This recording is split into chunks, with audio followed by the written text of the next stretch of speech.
From on high, oh, Gabriel's going to blow by and by. Try it. Oh, Gabriel's going to blow from on high, oh, Gabriel's going to blow by and by. Hi, I'm John Riley from NCTV. We're here at the Ruggles Center, which many of you may not know. It's a museum here on Nonotuck Street, 225 Nonotuck Street in Florence, that is dedicated to Underground Railroad and to Ruggles, an abolitionist and black man who was a printer and abolitionist. Today we have for you the relationship between shape note singing, Ruggles, and the abolition movement, led by Tim Eriksen, a great expert in shape note singing. So if you don't know about shape note singing, this is your big chance. Thanks. Well, that's very flattering. I'm reminded of the fact that I'm in a house of somebody with some real accomplishment and an amazing life. I'm happy to be here. It feels like an opportunity, among other things, to celebrate freedom in all its various manifestations, as well as music and local history. I'm grateful to everyone involved for your work here at the Ruggles Center. I probably have as many questions for some of you as answers today. Specifically, I'm indebted to Sarah Lennox and to Gerald Clark, who have conspired to bring a regular shape note singing to the Ruggles Center, which is what inspired me, what kind of sparked me to propose this event. Rather than a formal paper, I'm going to give you a series of vignettes, 2 or 3, depending on time, with singing, that will give you a sense of what on earth shape note music is, if you don't already know, and how it relates to some very local history involving abolitionism, community singing, and local people of African, European, and Native American descent, including David Ruggles. It may be a barrage. You may be left with more questions than answer yourselves by the time I'm done, but I hope that you'll also be left with a sense of curiosity about what may be some surprising local music and history. Before I get started, for those unfamiliar with him, I'll give you a thumbnail sketch of David Ruggles, all of which I learned from reading these walls, no new information. He was born in 1810 in southern Connecticut, became a businessman, author, and prominent anti-slavery activist in New York City, supposedly helping some 600 people escape slavery, including Frederick Douglass, for whom Ruggles became an important mentor in abolition work. With the help of Lydia Mariah Child, who that room is dedicated to, Ruggles came here to what used to be Bensonville, now Florence, of course, in 1842, to recuperate from a serious illness at the egalitarian, communitarian Northampton Association for Education and Industry, which many of you probably aware of. If anything that I'm saying about local, like, you know, the silk mills and all this stuff doesn't make sense, stick around afterwards and read the walls. After that, he established a successful hydropathy practice in town and lived here until he died in 1849. Let's see, where are we here? 2 books of sacred music, both of which are largely comprised of the 2 major intertwined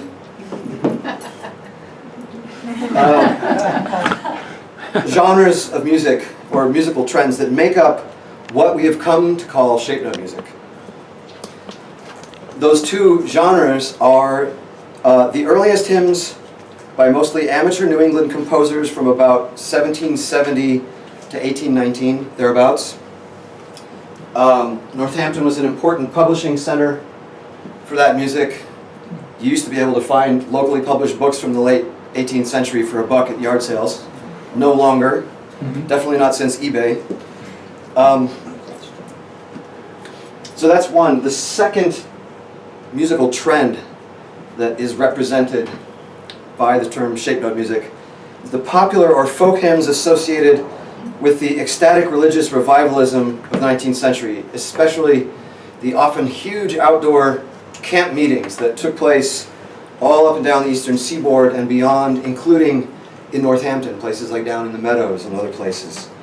If you can imagine 5,000 to 10,000 people singing and praying and shouting out in a field in the middle of the night, in the middle of the 19th century. That's a place to start in imagining those. For simplicity's sake, I'll refer to the styles as the early music and the revival music. That's just what I'm going to call them for now, to make a distinction when we need to. I told you there were two books that I was going to start with. The first book is The American Vocalist, 1848. This copy right here that I got for $3 at a junk shop a long time ago belonged to William Clark and his brothers Jerry and Daniel. William owned the paper mill down the street where the Cutlery Building now stands, less than a mile away. He sold 94 acres of his land, which became part of the home of the first local silk mill. His brother Daniel was a great fan of this music and an influential song leader in Northampton. He led the singing at Edward's Church. He was one of the founding members. He led concerts and other things. And he bequeathed this book to his daughter Amelia, one of the prime movers in the Northampton Historical Society before it became Historic Northampton. You'll find her name on all kinds of 17th century Native American baskets. She donated all kinds of stuff. But her book with all her notes and her family signatures and notes about where they sang the songs wound up in a dustbin, which I got for $3, well, almost 30 years ago. There's a note in the back that she was still singing these songs over and over at the age of 94 in 1944. And we'll sing some of her favorites.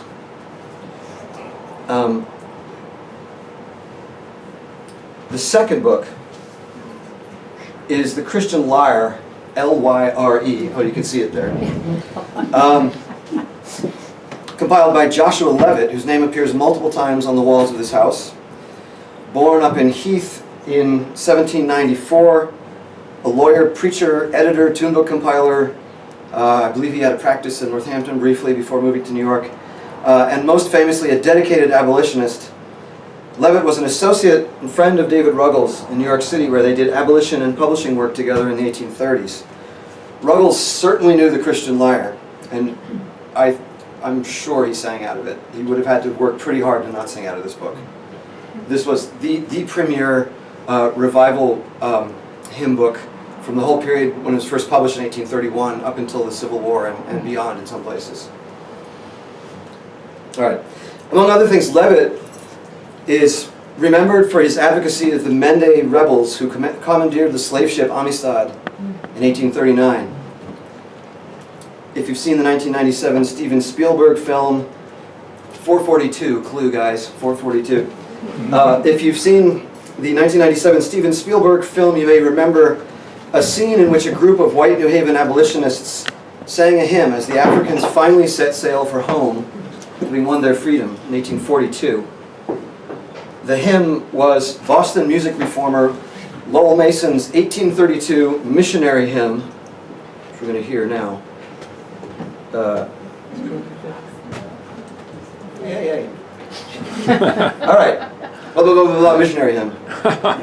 From green lands I see mountains from India's hollow strand, where Afric's sunny fountains roll down their golden sand. From many an ancient river, from many a palmy plain, they call us to be. This is probably how most contemporary Americans would expect white Victorian New Englanders to sound. This maybe is the hymn these characters' real-life counterparts sang on the dock that day. They surely knew it. But there's another song, also composed in New England, that I know some of these same folks sang. Maybe not at the dock, maybe not in regular church services, but they sang, if you could turn to the next. they sang this.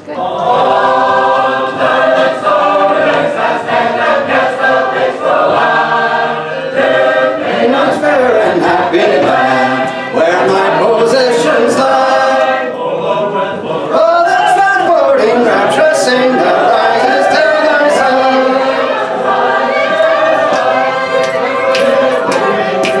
He feels reading, living green, and rivers of delight. He feels reading, living green, and rivers of delight. Oh, the transporting rapture sing that rises to thy side.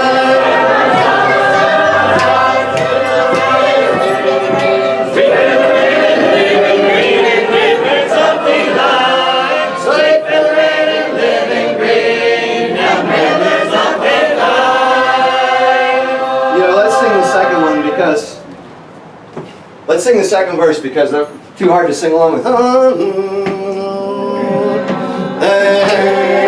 Generous birds that were fed on trees in mortal grove. There rocks and hills and brooks and plains with milk and honey flow. All over the world. All over the extended plains of eternal day. There goes the sun forever rains. There goes the sun forever rains and scatters light away. There goes the sun forever rains and scatters light away. All over those wide. All those wide extended plains of one eternal day.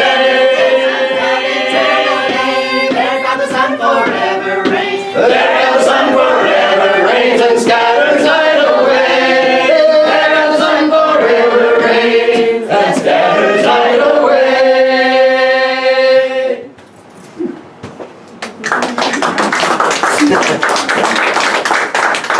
What do you think? This song, New Jordan, is barely a dozen years older than Missionary Hymn, but it represents a whole other side of early American music, one that is perhaps unexpected for many people. It's a representative of the earliest form of American music at the heart of the shape note music repertoire, which I, again, am calling early music for our purposes. In the late 18th and early 19th century, most people in British North America learned to sing using what is still known as the British solfege, fa, sol, la, mi, fa. The idea behind using differently shaped note heads for each syllable was that it would simplify reading music and sell music books. The 1801 tune book, The Easy Instructor, the copy here that belonged to a family in Northampton, introduced a system that became so popular, at least in what was then considered the South and the Far West, like Ohio, that it's still in use today. It's basically just standard notation with added information that helps singers get oriented within the scale. This notational style, I'll show you, became so widely used in books containing the two kinds of music that we're talking about that over time we've come to call all of it shape note music, just broadly. I point out that the notational system itself was not very widely used locally, although the music was, much of it, again, even first published here. So shape note is, the term shape note is slightly dubious, but it's a convenient term. It's a familiar kind of catch-all phrase. So let's sing it. Ready? And fa, sol, la, mi, fa, mi, la, sol, fa, la, sol, fa. Every kid, pretty much, if they were learning how to sing, didn't matter if their ancestry was European, African, Native American, if they were learning to sing in British North America, this was pretty much the way that they were learning, whether or not they were using shapes. How does this all relate to abolitionism, David Ruggles, African Americans in New England in general? sort of leap right to one example. On the evening of December 31st, 1862, African Americans across the country gathered with their white brothers and sisters for so-called rejoicing or watch meetings waiting for the Emancipation Proclamation to take effect. At the stroke of midnight, 40 everybody, at the stroke of midnight at Tremont Temple, a stone's throw from the Boston Common, the enormous crowd assembled erupted in this old song. You just have to imagine 3,000 or 4,000 people, the stroke of midnight, the bells start ringing, and they start singing.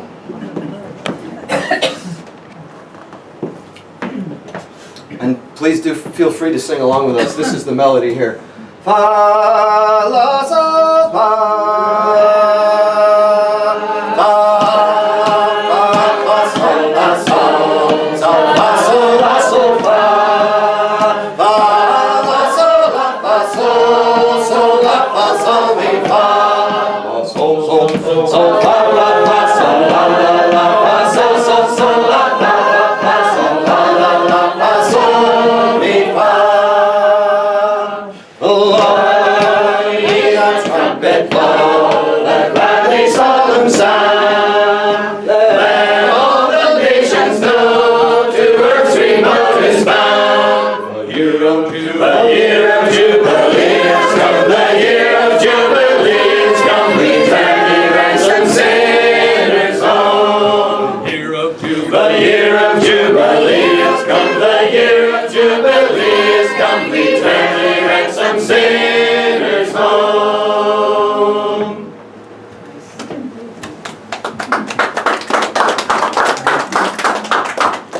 And this was all done a cappella? Well, the easy answer is yes. The more complicated answer is it really depends on when and where. I'm going to turn to 86. 86. We are singing out of, this is from the inside of the Christian Lyre. But we're going to sing it with all four parts. We sing out of a different book. We sing out of two living contemporary shape note collections. A lot of the music is crossed over, so I just wanted you to see the version in the Christian Lyre. The tune is the same. It's right here. So just another example of this music. La la la la la.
So I take a second to thank all my great singing friends. I'm sure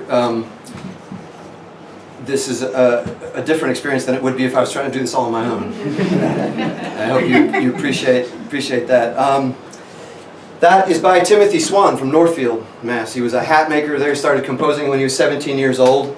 Eventually the mercury got to him and he moved to Vermont. Song Poland, just out of curiosity, a lot of the song titles are named after towns. There's a tune called Northampton, Hatfield, Wendell, believe it or not, Montague, Greenfield. This, however, this one, Poland was named after the country in celebration of Poland's constitution. There's a kind of a brother-sisterhood between the U.S. and Poland. And the town of Poland in Maine, if you ever drink Poland spring water, is named after the song. So next time you pick up a Poland spring water, well, I got Stop and Shop, but know that you're drinking something that was named after one of these old tunes. Unintentionally. How does it happen unintentionally? Well, the spring water people didn't know they were naming their water after a song, but the guy who named the town knew he was. Okay. The town of China, Maine is also named for a composition of Timothy Swan's, which was one of the two most popular funeral hymns of the 19th century. You can look on a lot of the old gravestones between about 1800 and 1890 or so. You can find it inscribed sometimes in the bottom. Daniel Russell Clark, the owner of this book, there's a note here that song was, it says, mother's request at father's funeral. Apparently 800 people singing in First Church. All right, these are all asides. Here comes another, even bigger aside.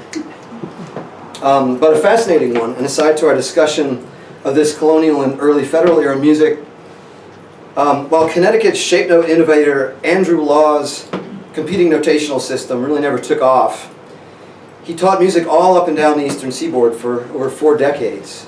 One of his most successful students was a man named Newport Gardner, or Akramar Mariku, as his birth name was transcribed. Stolen from West Africa at the age of 14, despite being enslaved, Gardner managed to study music with Andrew Law and become a prominent singing teacher and composer in Newport, Rhode Island in the 1780s, 90s, and beyond. Widely accepted as the first known published composition by an American of African descent, his piece Crooked Shanks, a dance tune, appeared in an 1804 compilation printed, guess where? Hampton? Yep. Don't know why they don't tell us that in school, but Newport Gardner is an absolutely fascinating guy. Oh, and I thought that the singers would enjoy seeing this. So the difference between Andrew Law's notational system was that the fa and the la were transposed, so la was triangular and fa was square. So if you think that you're not using the shapes, try reading that. It's like through the looking glass. The rest of you, I don't know, probably doesn't look that much weirder than the other, but yes. Okay, early shape note scholar George Pullen Jackson, for complicated reasons,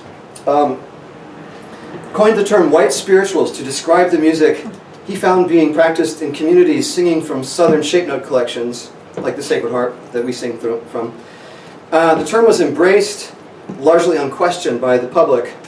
It was kind of understood as just like a mirror image of black spirituals. Oh yeah, white spirituals, okay. And it was accepted by folklorists like Alan Lomax, who disseminated the idea to the extent that it's still in common use. You can still find it, people using that term, even though it is completely inaccurate. It's bogus, it's wrong. Many of these songs were born in the camp meetings that we talked about. The religious revival started about 1798 in Kentucky, swept up and down, all up into Canada. Like wildfire, the term wildfire was even coined to describe the camp meetings. Got to England and Ireland because of one very interesting Connecticut guy we don't have time for today. But when some early accounts of the camp meetings, one of the complaints by white kind of upper class people and musical and religious reformers, one of their complaints about the camp meetings was the revival songs that they associated with African Americans also present in those events. One white woman's account of an 1838 camp meeting attended by 7,000 people made note of the power of the singing by the comparatively small number of black singers who were apparently drowning out the much larger group of white singers. She also noted that while the singers in the white camp had retired by midnight, the black singers were still going at 5:30 a.m. when she finally fell asleep. This is one of many, what some scholars have said or proposed are Africanisms, examples of Africanisms in American culture, the idea of singing all night. The colonials, they may have had a dance at midnight that went till 1 in the morning and then had lunch or breakfast. But this idea of singing all night, some have argued was a direct importation from African practices.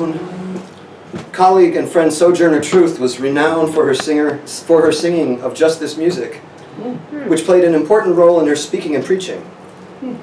In the 1850 narrative of Sojourner Truth, which you can buy here around the corner if you can find your way there, for $5, her friend Olive Gilbert vividly captures a scene from a local camp meeting, again probably now by the Meadows, maybe someone knows better than I, that she attended shortly after moving here in 1844. I'm tempted to talk about the Millerites, but there's a poster in that front hall. It was a Millerite camp meeting. It was an end-of-the-world apocalyptic thing, let's say. A gang of rowdies attempted to break up the meeting, and at first she hid behind a trunk for fear of being targeted as the only black person there. But gaining courage, she decided to put a stop to everything. And Gilbert writes, and quote, "The meeting was in the open fields. The full moon shed its saddened light over all. And the woman who was that evening to address them was trembling on the preacher's stand. The noise and confusion were now terrific. Sojourner left the tent alone and unaided, and walking some 30 rods to the top of a small rise of ground, commenced to sing in her most fervid manner, with all the strength of her most powerful voice, the hymn on the resurrection of Christ. It was early in the morning, just at the break of day, when he rose, when he rose, when he rose, and went to heaven on a cloud." You'll have to read the book to see how her singing stopped a riot. So it's a good story. I've never been able to find the tune for this song, which I just read.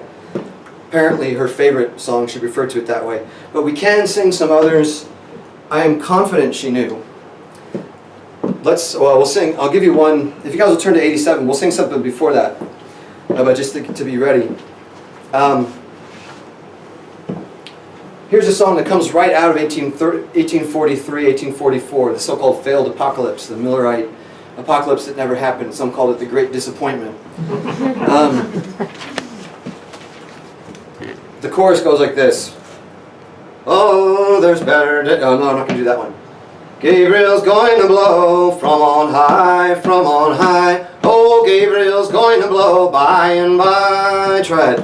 Oh, Gabriel's going to blow from on high, from on high. Oh, Gabriel's going to blow by and by. Oh, you see the judge descending, descending, descending. Oh, you see the judge descending on that great day. Oh, Gabriel's going to blow from on high, from on high. Oh, Gabriel's going to blow by and by. Oh, you see the dead arising, arising, arising. Oh, you'll see the dead arising on that great day. Oh, Gabriel's going to blow from on high, from on high. Oh, Gabriel's going to blow by and by. Oh, the stars will be falling, falling, falling. Oh, the stars will be falling on that great day. Oh, Gabriel's going to blow from on high, from on high. Oh, Gabriel's going to blow by and by. And the moon shall be a bleeding, bleeding, bleeding. Oh, the moon shall be a bleeding on that great day. Oh, Gabriel's going to blow from on high, from on high. Oh, Gabriel's going to blow by and by. May we all sing together, together, together. Oh, may we all sing together on that great day. Oh, Gabriel's going to blow from on high, from on high. Oh, Gabriel's going to blow by and by. Lord, may the circle be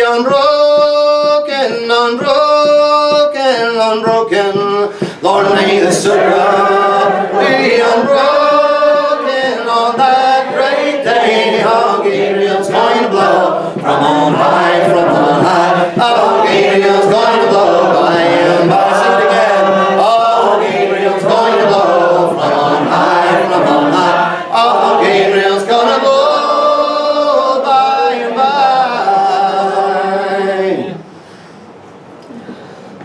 Right out of Amelia Clark's book. That's the kind of thing. Now this is my spin on it, and I have a take, you may have noticed, a perspective, a historically informed opinion. But that's the kind of thing that some folklorists heard and said, well, yeah, it kind of sounds West African, maybe it's Scottish.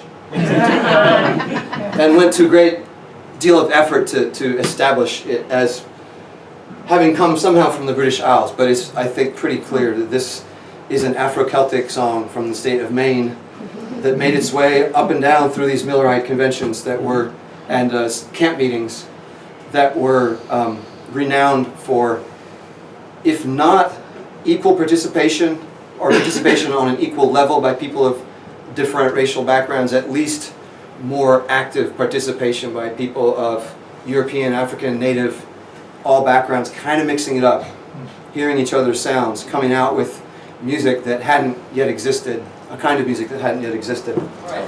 Here is another example of the same kind of song.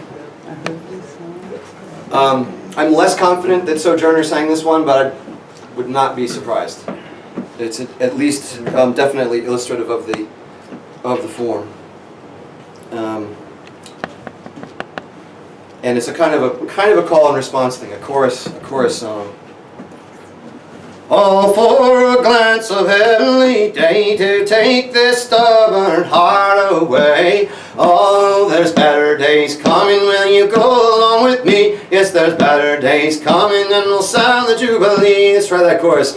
Oh, there's better days coming, will you go along with me? Yes, there's better days coming, and we'll sound the jubilee. And thaw with beams of love divine this heart, this frozen heart of mine. Oh, there's better days coming, will you go along with me? Yes, there's better days coming, and we'll sound the jubilee. The rocks can rend, the earth can quake, the seas can roar, the mountains shake. Oh, there's better days coming, will you go along with me? Yes, there's better days coming, and we'll sound the jubilee. Oh, feeling all things show some sign, but this unfeeling heart of mine. Oh, there's better days coming, will you go along with me? Yes, there's better days coming, and we'll sound the jubilee. To hear the sorrows thou hast felt, oh Lord, and adamant would melt. Oh, there's better days coming, when you go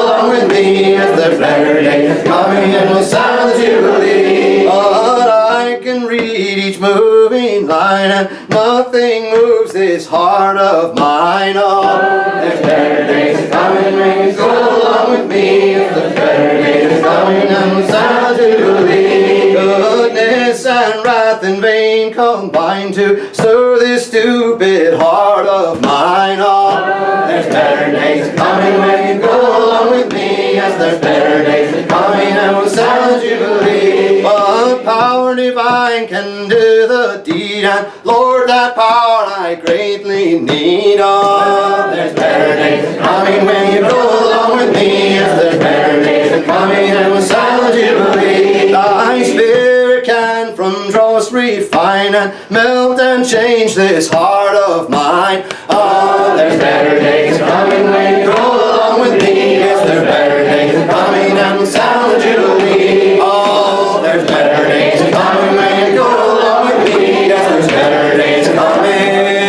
and we'll sound the jubilee.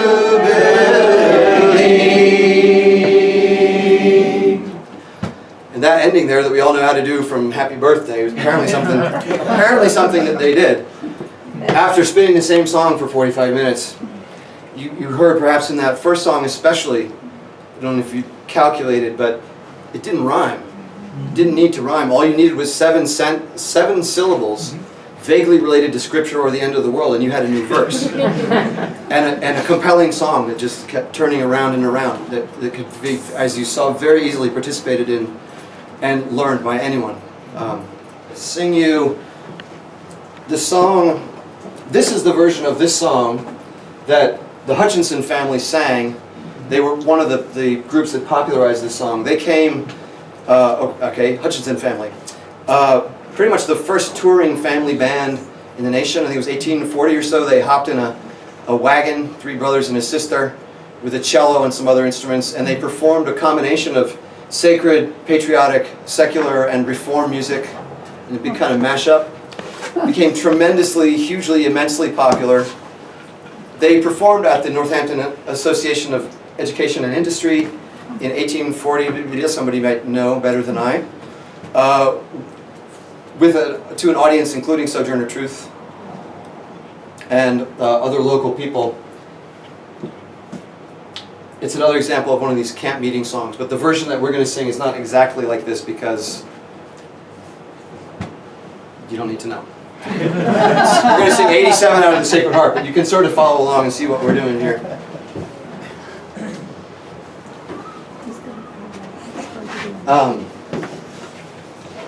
And I should point out while I'm looking for my page that a lot of these songs, they have been sung continuously since they were first published, or not even published, since they first existed, since they came into being. People have been singing them. Not here, per se. Not in any one location for that whole duration. But they have continued to be in common use. All right. Fa, la, sol, fa, sol, fa, la. All the notes. La, sol, fa, fa, sol, sol, fa, sol, sol, la, sol, la, fa, sol, fa, fa.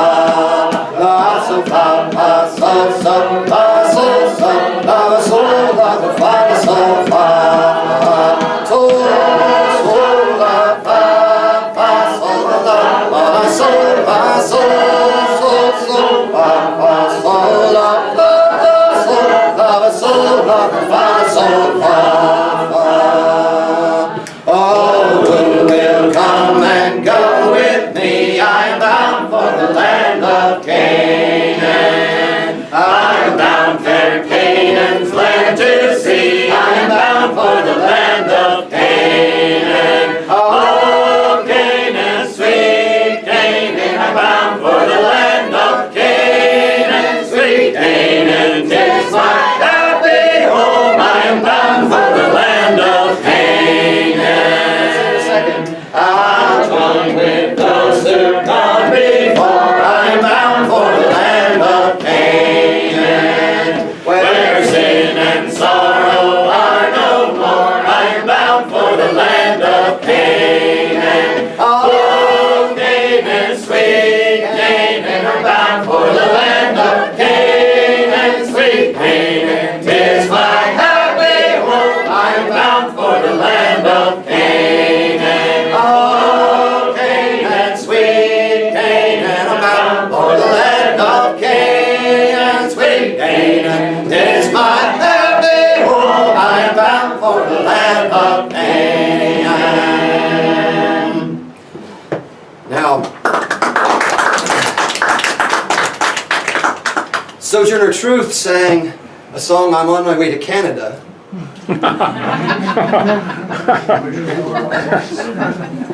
For understandable reasons. A desirable destination, still. I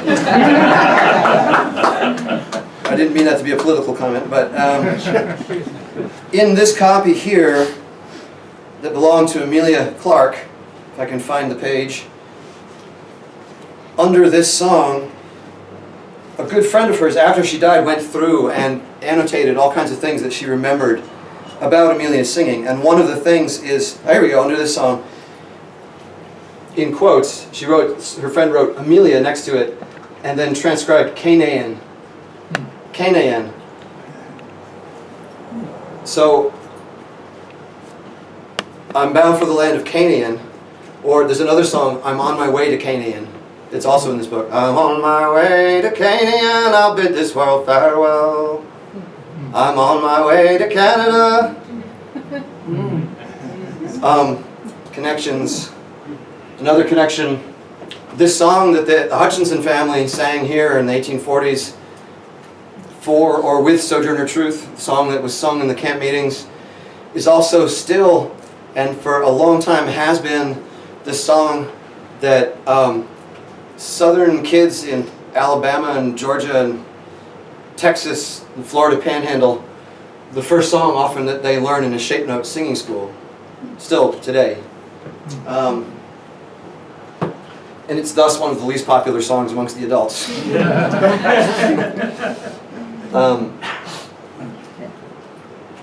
All right.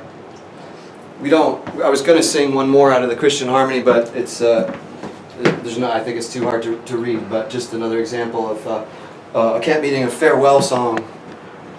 There were kind of songs designed for different parts of the camp meeting, for marching in, like a processional, for all kinds of different points and places within the camp meeting, and then a parting song.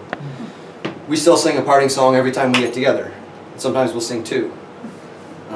Even if we know we're going to see each other 6 days in a row, like we did 2 weeks ago, some of us. 6 days in a row of singing. Still sing a parting song every time. All right. I'm just going to keep going. But do you have any questions at this point? Yeah, in the back. I had a question. These songs were always written out first, or people didn't just... The question whether these songs were written out. No, many of them. So the earlier music tended to be written out in manuscript or in print. That's how it was mostly circulated. These revival songs usually evolved spontaneously or just were transmitted orally until they were written down by somebody like Joshua Levitt, who actually put out an advertisement in his paper saying, if you want, I'm going to print some of these great songs that nobody's ever written down before, that we've all been singing at the revivals. If you know how to write music, please send me your favorite song. So that's where he got most of the music for the Christian Lyre, was by soliciting it from people who knew it from singing in revivals and camp meetings, but had never written it down before. So he documented a lot of the music that otherwise would not have, otherwise would have been lost. Yeah. I've heard this music, I didn't understand what it was. Would you explain what's going on when you sing the notes? So it's just a regular, what's going on when we're singing the notes. It's just a regular, oh yes, so Fa is triangular, Sol is round, La is square, and Mi is diamond shape. And we just sing it through on the notes first, because we do. But that's all it is, we're just singing the solfege syllables. Do you have a question? I was just curious about accompaniment. Did the camp meetings have musicians besides the singers? The camp meetings, now, asking about accompaniment is a bit of a kettle of fish or worms or whatever, can of worms. The camp meetings, if you have 4,000 people worshiping and praying and singing spontaneously out in a grove, you're not necessarily going to have certainly not an organ. Maybe there would be some spontaneous musical instruments here and there. Depending on the denomination, musical instruments would not have really been allowed or enjoyed in that context, in the context of sacred music. In churches, the early music was initially unaccompanied. The first instrument to be introduced was the church bass, somewhere between, or a single bass, somewhere between a cello and a stand-up bass. So before they had, if you go up to the Williamsburg church, they still have one. They were often carved by the deacon, or by the preacher, or by the song leader, whatever.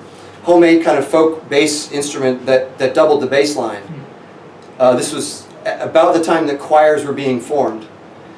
It got to the point where it was common to have a church band where you have a bass, a clarionet, a flute, and a fiddle, or violin, doubling the 4 harmony parts up with the choir. But that varied from town to town, especially within the congregational churches, because everybody, meaning white men of property over the age of 17, voted on everything. So if they didn't want musical instruments, there could be a fight, there could be a new church would break off. People started 2 services before, the contemporary worship and the traditional worship services. There were the same thing was happening. Southampton Church, Congregational Church, they had an awful fight there, generational fight along the level of what music and what accompaniment they were going to have. And they were doing a different thing there than they were over here in Northampton.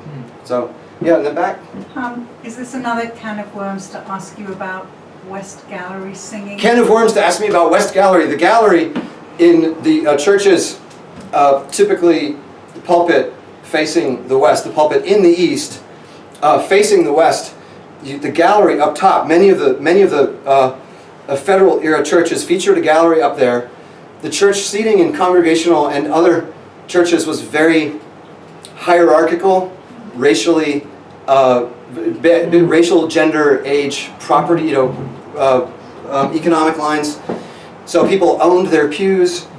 The gallery was typically reserved for slaves, then African American free people, Native Americans, and kids. But that's also where, once the choir started forming, where they tended to go. When they actually petitioned to be able to sit up there, there was I guess it is a can of worms.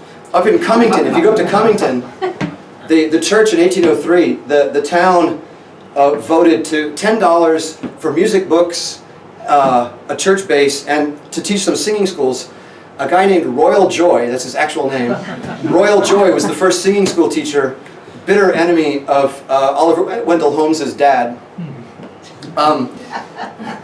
Like you are, like one is, and I found this out, and I thought it was so great that his name was Royal Joy, and it wasn't until a year later, doing more research, that I realized when they hired him, he was 12. So they taught a 12-year-old boy to buy some, they paid a 12-year-old boy to get the young people together to sing this music. And then there's a local church record up in Cummington saying that the kids basically had petitions saying, can we all sit together? And the deacon said, if half of you will join the church, I'll let you sit together. So they were all into the music. They weren't so much into the church. So that was case by case. A lot of places the choirs wound up in the West Gallery. The term West Gallery music has been used in England to refer to kind of the closest equivalent of what we're calling shape note music here. The parish church music that happened up in the West Galleries. Another interesting thing for our local history and particular subject, and since we're already into a can of worms, if you look at the 18th century, 17th and 18th century records, there's very little information about singing among African Americans, Native people. You get a few isolated things here and there. So there's no kind of association. If you look at any history book, any music history book, that isn't specifically devoted to African American history, you'll see basically nothing about New Englanders of African descent singing any of this stuff. I will get to a thing that will explain something in a minute. But at some point it dawned on me, I encountered an example of a black community in Hartford, which we'll look at in a second, singing something that people, when I first told them, did not believe me that I said that they did. They said, no, that doesn't make any sense. Then it occurred to me that, okay, not only were black New Englanders in the same churches as white New Englanders until the formation of the separate black churches in the 1820s, 30s, 40s. That was, I had always imagined, I don't know about how much you know about the history, but I had imagined, like a lot of people did, that there were always just kind of separate churches. The black people had a church, the white people had a church, and they had different music in the two churches. Up until the black members of congregations in New England, in places like Hartwell, all over the place, got sick of not being able to vote on their own church, their own preacher, their own music. That was when they formed their own groups. It was their decision to form a church in which they had a voice. But before that, they had grown up generations of people singing the same music, the music of William Billings and early New England that we've been looking at so far. Not only had they grown up with some of that same music, but they had no choice but to sit exactly with the choir, because that was the place of the lowest status. The West Gallery was the place of the lowest status within the whole church. So can of worms closed. I should probably move on. I'm desperate for One more. Jeff. You used the term Afro-Celt. Yeah. There's a world music band recently called Afro-Celt, something or other, and I always thought that was like a new coinage. Well, it is, and that's my buddy Simon. He's got a band called Afro-Celt Sound System. Yeah. And they were being kind of, I mean, there's a couple of like English, Irish guys and a couple of West African guys. Yeah. In kind of world music group, a cool, funky, multicultural thing. They coined that term, and I just kind of applied it because the song Gabriel's Trumpet is so clearly an actual Afro-Celtic song. Yeah. It has and so many of these they seem to have clear influence of the different groups of people that, not surprisingly, that were mixing it up together. People of English, Irish, Scottish, African, Native descent. Yeah. Quick question. Yeah, What about, didn't the congregation clap? Well, the congregations, you see this a lot. Well, This was again something that was introduced and voted on. Oh, okay. This was before the introduction of the earliest New England compositions that we've been looking at. People sang in a different style that we won't get into, that had no particular beat. It was very long and slow and beautiful. Maybe we'll do that another time. But people in the 1720s, some Boston folks, got the idea that that was a little too country, it was a little bit too old school. They wanted to get into a little bit more regular kind of music. The term they used was actually to regulate the music. So when Royal Joy was hired, he was hired to regulate the music, which means to introduce a degree of order, rhythmic order. And this was leading. First thing you see when you go to a sacred harp singing, people going like this. That was the idea, everybody singing together on the beat. There was regular singing. They even called it regular or scientific singing. We talk about old folks concerts, which you've been staring out here for a while. I recently, or 2 years ago, finished 26 years of research to write a 390-page dissertation. So please don't ask me any questions. Be here for another 24 years. I'll try to be succinct and clear about it and how they relate to the local story and music that we're talking about here. In 1853, a bunch of senior citizens in New Haven in April decided that they were going to put on a concert of the sacred music of their youth, including New Jordan. These were some of the New Haven people I was talking about who were active in the abolition work there, although they were collisationalists. Apologies to any Garrisonians. But they were the ones I was talking, the same people that would have been working with Joshua Levitt to support the Mende.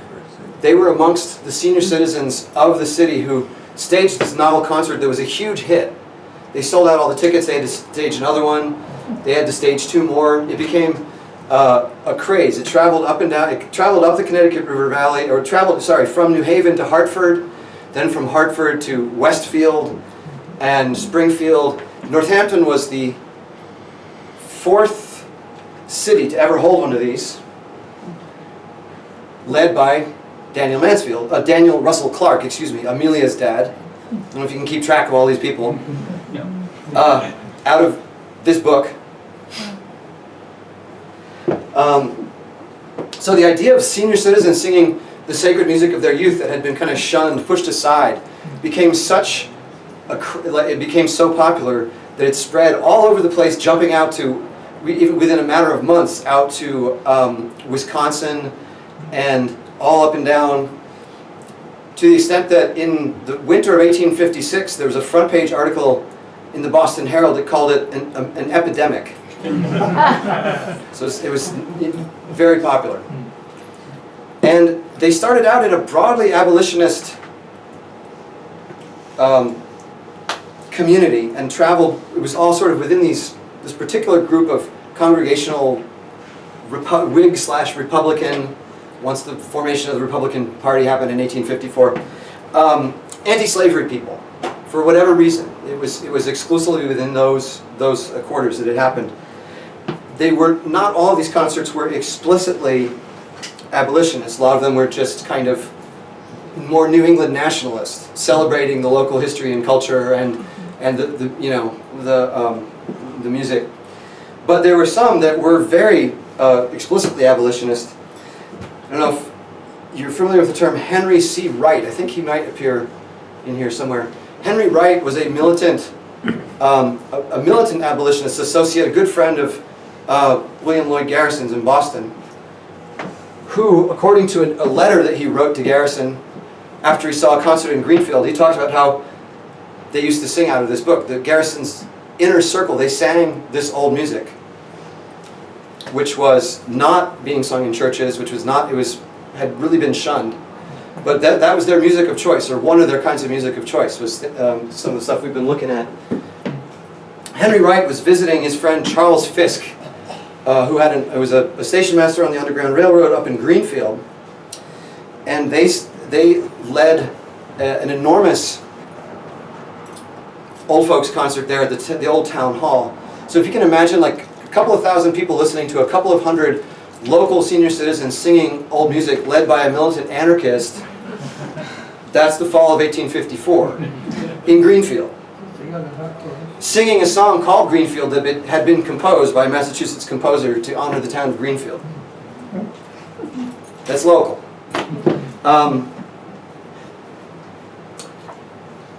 Another person who participated in leading that, one of the preachers involved was Edward Hitchcock, the president of Amherst College, the dinosaur guy, the Ravens, Noah's Raven. His brother was a preacher from Deerfield who apparently was always barefoot, even in the winter. So it's an 80-year-old barefoot preacher adds to the scene. They did have a band. Charles Hovey, the flute player, lived in the house that's now the Greenfield Library. You can see his picture in there. That house was built for Joshua Levitt's grandfather in Charlemont, and they moved it from Charlemont to Greenfield. Okay. Is this going to be on the test? Yes, all of this. Whose grandfather lived in the house that was currently occupied by George Hovey the day the militant anarchist old folks concert in Greenfield? Joshua Levitt. Okay. So this is and when I say militant, I don't mean like really into it. I mean like, let's send them guns. Supporting the League of Gileadites down in Springfield. I don't know if you're aware of that. John Brown, a lot of people don't know that he was a local for a lot of his life, important segments of his life. St. John's Congregational St. John's Congregational Church, the only congregational church named Saint Anything, named after John Brown, abolitionist martyr. Brown came back to Springfield to worship at the the Sanford Street Church, where he had worship earlier, a black church in Springfield, in order to help organize a chapter of the League of Gileadites, which were described as being armed to the teeth and walking the streets of Springfield looking for slave catchers. So if it's just, I don't know, it's worth considering, worth thinking about. If you think the 60s were bad. Yeah. We're good. Right, this is militant anarchist Henry Wright writing to his friend William Lloyd Garrison the day after this concert. He said, "Many old folks and young folks were there, and their hearts blended in loving harmony around the domestic shrines of the past," meaning those old songs. "And the awakened sympathy was all directed to the desolated homes and blighted hearts of the slave." So they were using the emotional attachment, the beauty of these songs, the power of this singing to work on people, to say, come on. Hampshire County, old Hampshire County was not that left. It was considered, especially Northampton, was a very conservative place. It was obviously a hotbed of Underground Railroad and anti-slavery activism, but it was a tough nut to crack. And this music was one of the things that these people found was a way to get to people's hearts. To say, that reminds you of your grandma singing to you, doesn't it? What do you think that kind of memory feels like for somebody that's been sold away from their family? To hear the music of their youth. So there's a really clear connection. Here's another clear connection too, between this music and abolition. Deep breath. On Thursday, April 17th, 3 days before Easter, 1862, you guys know where I'm going with this. The lead story in the local papers was the signing into law of a bill emancipating all enslaved people in the nation's capital. It was before the general emancipation. That night, 30 black singers traveling from Hartford, many of them senior citizens and calling themselves the Colored Old Folks, performed to a capacity multiracial audience at the city's prestigious 1,500-seat music hall on the corner of Main and Pynchon Streets. Their program centered in the sacred music of their youth, the music of William Billings, and the other early New England composers represented in the shape note tradition. Old and young alike dressed in colonial-era costume, embodying the founders in costume and song 150 years before the hit musical Hamilton. Which I make it that deliberate. It's not just a joke, it's actually interesting. Not entirely disconnected at all. Led by Mr. J.F. Hazard and longtime abolition and black suffrage worker Perry Davis. Led by Mr. J.F. Hazard and longtime abolition and black suffrage worker Perry Davis, they began their concert with William Billings' 1787 Easter anthem. Here's the Opera House so the music halls. The Opera House is here, and the music hall is here above the stores, corner of Main and Pynchon Streets in Springfield. All right, 2:36. And I'm going to try to. I don't know if I'm going to be able to do this. Get out of the way in time. All right, we're just going to sing the words. Just kind of place yourself there. Imagine this group of 30 or 40 African American, or people of African as well as Native and European descent, performing for a large multiracial crowd in Springfield the day of the announcement of the flooding of people into the District of Columbia when local emancipation was announced. Fa la sa la fa son po fa. Just the words. The Lord is risen indeed. Hallelujah. The Lord is risen indeed. Hallelujah. Now is Christ risen from the dead and become the first fruits of them that's glad. Now is Christ risen from the dead and become the first fruits of them that's glad. Now is Christ risen from the dead and become the first fruits of them that's glad. Hallelujah, hallelujah, hallelujah, hallelujah, hallelujah, hallelujah. And did he rise? And did he rise? Did he rise? Empty nations, all ye dead. He rose, he rose, he rose, he rose. He burst the bars of death. He burst the bars of death. He burst the bars of death and triumphed o'er the grave. And did he rise? And did he rise? Did he rise? Empty nations, all ye dead. He rose, he rose. He rose, he rose. He burst the bars of death. He burst the bars of death. He burst the bars of death and triumphed o'er the grave. Then I rose. Then I rose. Then I rose. Then I rose. Then first humanity triumphant past the crystal ports of light and seized eternal youth. And seized eternal youth. And all immortal and no lavish lustre and gift in man. Thine is all the glory, man.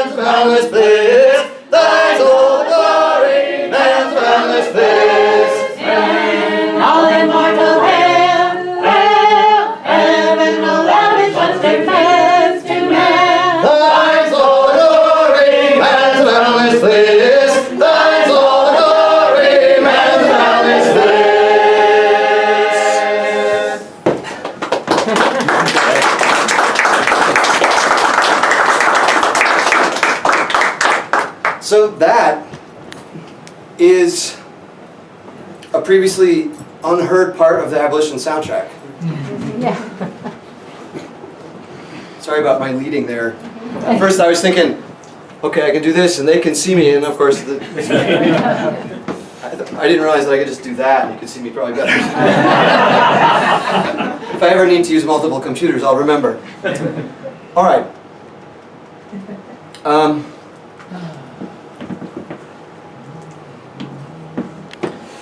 As I mentioned, most old folks concerts were not as overtly abolitionist as the Greenfield concert led by Charles Fisk. But they were very much concerned with progress, reform, charitable giving, institution building, innovation. They embraced New England nationalism and exceptionalism for better and for worse. They claimed the region as the moral and historical heart of the nation, the apex of history, the center of the universe, ready to lead the world out of darkness. Still the way a lot of people think New Englanders act. Perhaps some of us do. At a time when antiquarianism itself was a progressive activity, around the time when a lot of libraries, historical societies were being formed. Antiquarianism itself, Antiquarianism itself was a progressive activity. The concerts embodied what I've come to call a progressive antiquarianism, looking to the past to find a way forward.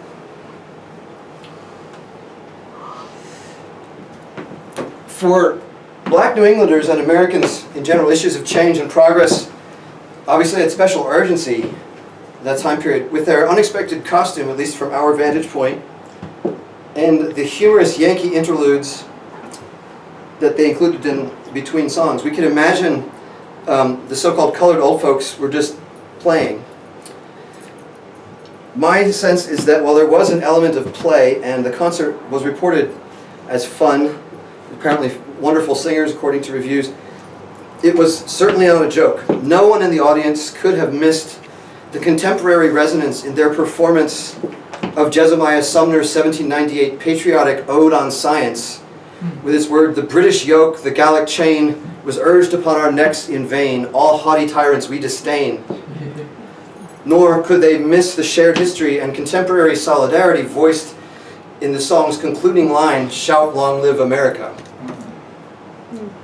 No one who knew his story could have mistaken for a joke the costumed presence of Holdridge Primus, whose grandfather had emancipated himself, as had so many other New Englanders, by donning similar clothes and taking the place of a white man on the front lines of a war that had failed to deliver its much-sung freedom and equality to so many.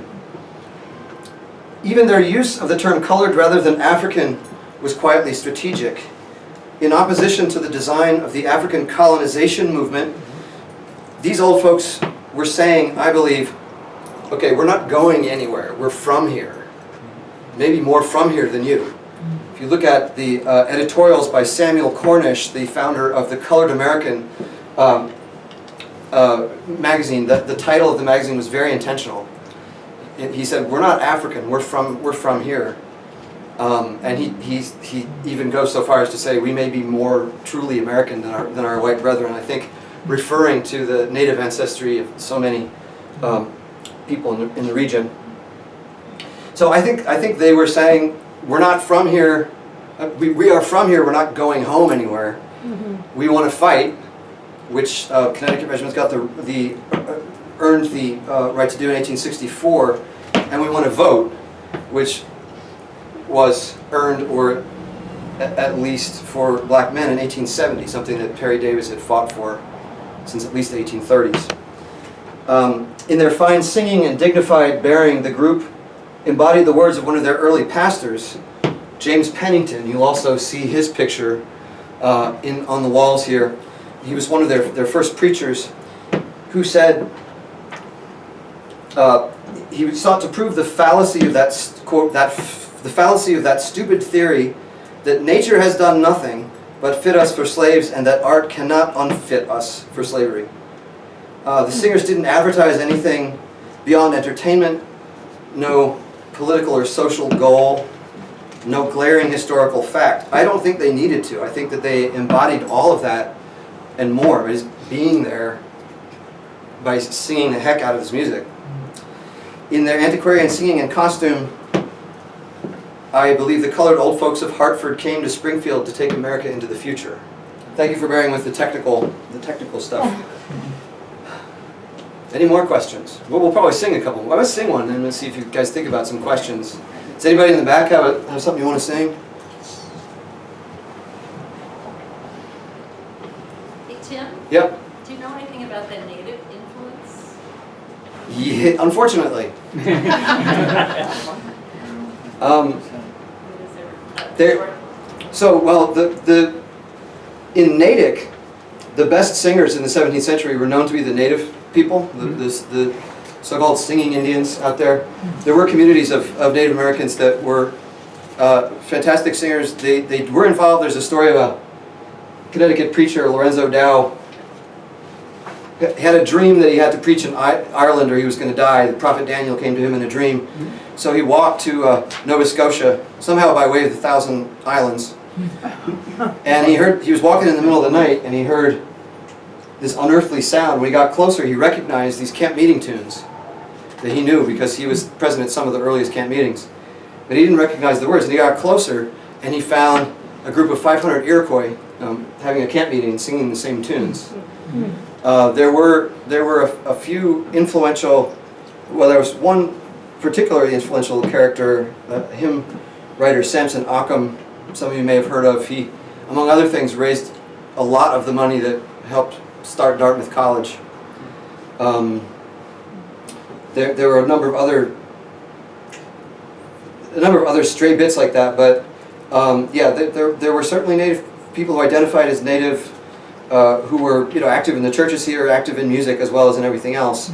And within, there's a great book by a guy at UMass, Professor Ron Welburn, came out last year called Anne Plato and the Borders of Native Identity, where he theorizes the so-called black poetess, 17-year-old Anne Plato from Hartford, as a native person, and looks for, because there's no direct evidence, he looks in little sort of dusty corners for evidence of native resonances and practices and connections and place sense in Hartford and in the life of Anne Plato. So within Hartford's black community, there was, according to Welburn, a kind of a presence of a Native American presence that was masked by things like census language and just general ignorance, failure to write things down on the part of people who were writing things down. You got a song yet? Anybody? Since when do we not have a song? Come on. Tim, you mentioned China earlier. Yeah, Should we let's sing do that? China. Oh, yeah. 163 we got a call for. Imagine 800 people singing this in First Church. And an old friend and family member who passed. And I believe a bunch of us have sung this at way too many funerals by this point as well. La, sol, fa, sol, la. Somebody back there want to lead it and I'll watch you guys? Somebody there want to lead it and I'll watch you guys? Is that easier? All right, okay. La, la.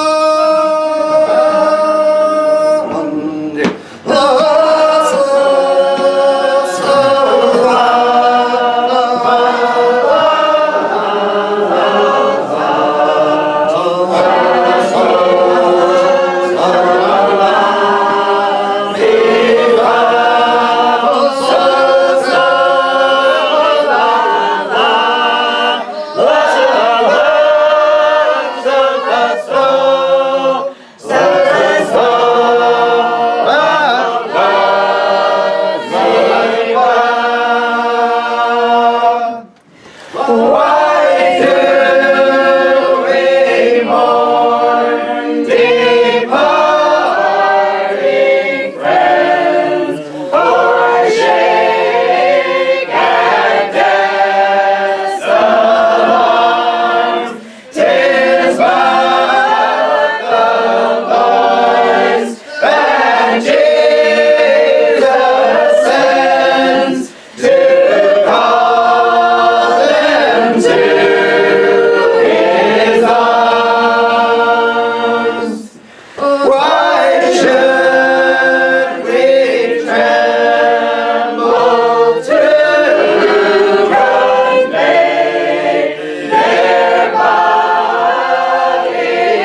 folks were pretty pragmatic about it. Some of them were quite devoted Christians. Others, Joseph Stone, was not a believer. He was just interested in music. A lot of the composers, that music kind of straddled the line between, that some people were uncomfortable with, between entertainment and devotional music. But there were others for whom it was, I think that, I'm trying to think of a specific example of somebody speaking directly of divine agency. And of course, a generation or two earlier, Jonathan Edwards was all about divine agency. Yep. He was also all about singing. Yep. Edwards taught some of the earliest singing schools in the area. Northampton, he had a bunch of kids singing in 4-part harmony when the other villages and towns around were still doing the lining out, the sort of arrhythmic monophony, big word, just everybody singing the tune. That's probably my best answer for a short one, without thinking about it. Okay. I don't want to neglect to tell you or remind you that you're all welcome to come sing anytime you see there's a shape note singing. You're welcome, but that would include every Tuesday night from 7 to 10 at Helen Hills Chapel, except don't come last Tuesday night. Last Tuesday night it was at my house. It was the one time of the year, I think. It was 4th of July, so the chapel was closed. But normally 7 to 10, come at 7, leave at 7:05 if you don't like it. Come at 9, stay till 10, whatever. You're welcome to come sing first Sundays in Amherst, 2 to 4:30 at the Amherst Octagon. Which Thursdays, Gerald or Sarah? Second Thursday. Second Thursday, right here. Right here. At 8. Yeah, 8 to 10? 8 to 10. They're singing in Leiden, they're singing in Greenfield, singing in Brattleboro, etc. Look it up on the interwebs. One more question and close out? Or just...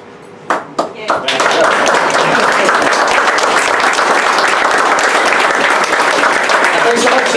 High from on high, oh Gabriel's going to blow by and by. Try it. Oh Gabriel's going to blow from on high, oh Gabriel's going to blow.